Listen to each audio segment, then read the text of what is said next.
wild. Take a listen. We would have never imagined a player as skilled and sort of perfect for our needs would be there for us as Dalton Knecht.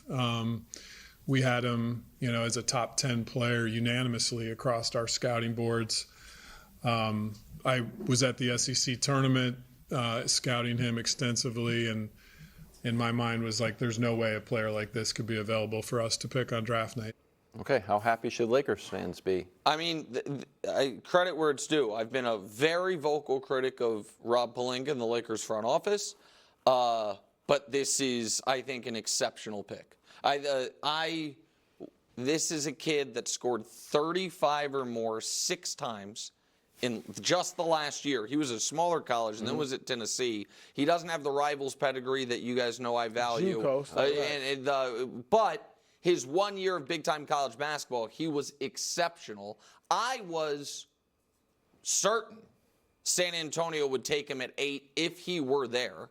And then when he started dropping, I was like, Daryl's going to get him at 16 because he will spread the floor and, be a plug-and-play. Again, rookies don't typically have a huge impact in the league, but if they have one elite skill set, you can sometimes drop them in and they do something like what the Mavs were able to do with, the center, Derek Lively. It was, and they can make an impact. So there haven't been a lot of moves Lakers front office has made that I've applauded. I applaud this one wholeheartedly. I think this is an excellent pick. Look, he started junior college. He played, 2 years at Northern Colorado? Yes, and then was great at Tennessee. All right, he's 23 years old playing against kids that are younger than him.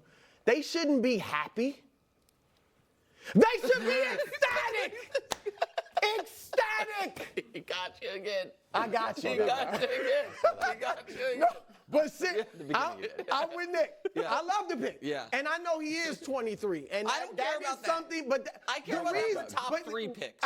But here's the reason scouts do look down on that, because you are playing against younger kids. Everybody your age that is really nice is already in the NBA. However, players like this, it's kind of like the Villanova guys. They come in. I love his journey. Like the fact that he has gone from JUCO to Northern Colorado to starring at Tennessee, it shows a work ethic. It shows a mental toughness.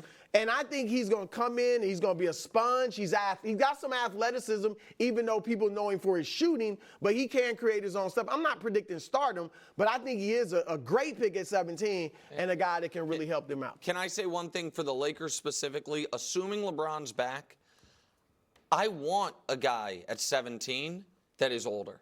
I don't want the 19-year-old with long-term upside who's not going to get on the court for a long time. If I'm drafting these for guys this, come in and help right away. I would like a guy that, maybe even as a rookie, he can give us 16 minutes a night and spread the court and hit threes. Like that, to me, it makes more sense for this Lakers team than for a team that's, rebuild or, has a long journey ahead of them. You take the more upside younger kid. Okay, we'll check in on the Lakers' second-round pick, which might be Bronny James. LeBron worked out with both of his sons this week and wrote on Instagram, "Pop's over here getting emotional just thinking about your journeys so far." That's really sweet. It is. Here's a recent history of the 55th pick, which the Lakers have. It's a lot of guys that either are development guys or don't have a ton of on their resume. Some decent overseas experience there when Josh and I were grinding some overseas tape. People remember Kyle Guy from Virginia, but it's not even a lot of big, and Aaron Wiggins from Kentucky, not even a lot of big college names. Yeah, so I had Josh make that I feel like the nepotism angle has run wild.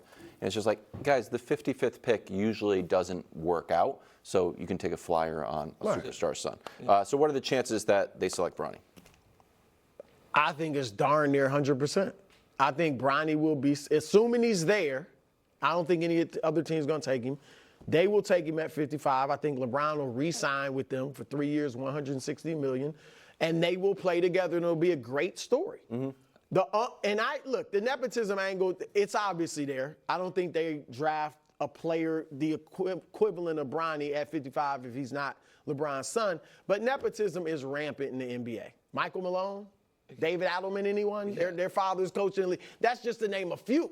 All right, it's throughout the league. Steph and so Curry. what LeBron is doing is giving him a chance. And if I do think Bronny, I think his work ethic, his character is great. I think he has enough athleticism. He's actually fairly athletic. He shoots it well enough. And I think that this will be a good move. They develop him. I think the only thing that would mess it up, Nick, and I don't think this will happen, but if LeBron pushed JJ or them to play him when he's not ready, and I don't think he'd do that. I don't think that'll happen. I'll give my answer in a moment, but first I just want to ask you a direct question because you said assuming he's there. There is now more bubbling, call it, takes that why wouldn't a team, because what's the history of the 54th or the 53rd or 52nd pick? Not much better. Use that pick on Bronny and then tell the Lakers, we want 2 second-round picks for him. To draft him purely because we know you want him, Los Angeles, so we're going to draft him and then make you pay 150 cents on the dollar because you want him and that's more valuable to us than the 50 whatever pick of the draft. Do you think that is a likely outcome tonight? That a team drafts him as a trade asset? It makes some sense. Here's why I say it won't happen. And look, Rich isn't the only one. He's arguably, Rich Paul, the most powerful agent in the game. But there's a handful of guys like him that are powerful. And Rich has a lot of players. And if you draft Bronny for that reason, you're clearly not trying to develop him. Right. All right, so now he's not in a good situation, and you've upset one of the most powerful agents in the game who has a lot of players. So I don't think they'll do that. Yeah, I think it'd be great if a team drafted him because they're like, we actually think he's more valuable than the guy and I think who's on the board. LeBron would be on board with that. 100%. Right. All right, so here's the thing. Here's what I will say about the nepotism angle. Shout out to Tom Haberstroh, 2 fire articles in the last couple of weeks, debunking the 1988 Defensive Player of the Year award. I wasn't there for that show. And I'm sorry. Well, you should have been. Debunk is a little strong. Why don't you read the article? I've read the article and I've read the counter articles, and I really like Haberstroh. Okay, but we need another bite at that apple. That's fine. Sorry, buddy. That's what happens when you miss work. But the other article that he wrote that was today, or not today, but that is relevant today, is he looked at what colleges overperform draft slot. And so the number 1 college that overperforms draft slot since 1989 is Kentucky at 26%.